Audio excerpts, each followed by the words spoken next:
हमारे देश में कई ऐसे इन्फ्लुएंसर हैं जो सत्ता विरोध के नाम पे देश की जनता को भड़काने का काम करते हैं। और ऐसा ही एक नाम है अर्पित शर्मा का। ये लिखता है कि नेपाल में विद्रोह हो गया, अब भारत की बारी। क्यों भाई? नेपाल में पिछले 25 सालों में कितने प्रधानमंत्री बदले गए और भारत में कितने सारे बदले गए? शायद यही तुम्हारी सबसे बड़ी दिक्कत है।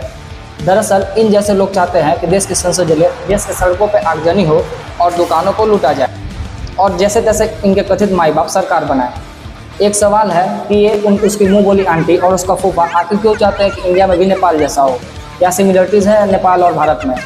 ये विद्रोह कोई ट्रेंड है कि नेपाल में हो गया, चलो हिंदुस्तान में करते हैं? तुम सब तो संविधान की बातें करते हो, तुम्हारा नेता हाथ में संविधान लेकर घूमता है, फिर विद्रोह क्या करे? चुनाव से तो कोई नतीजा निकल कर नहीं आ रहा। चलो मान भी लो कि देश में विद्रोह हो गया, तो क्या तुम उन युवाओं का नेतृत्व करोगे जो हाथ में मसाल लेकर देश की संसद को जलाने की कोशिश करेंगे?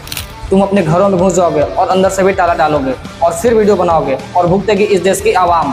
तुम्हारा नेता जो हर प्रचार के बाद विदेश चला जाता है आराम करने, क्या वो उस विद्रोह के समय सड़क पर होगा? नहीं होगा। इसलिए क्रांति की बातें तब शोभा नहीं देती जब हाथ में खुद मसाल लेकर सड़क पर उतरने का कलेजा ना हो। मत भड़काओ इस देश के आवाम को, इस देश के युवाओं को। इस देश में होने वाली क्रांति कब सांप्रदायिक हो जाएगी पता भी नहीं चलेगा। और हाँ, जिस दिन इस देश की सत्ता के शीर्ष पे एक मूर्ख राजा बैठेगा तब हम क्रांति की बातें करेंगे। बाकी तुम्हारे जैसे लोग देश से प्रेम नहीं करते। तुम देश के उस दल से प्यार करते हो जो तुम्हारे बोले गए और लिखे गए एक एक शब्द के लिए तुम्हारे मुंह पर पैसा फेंकता है।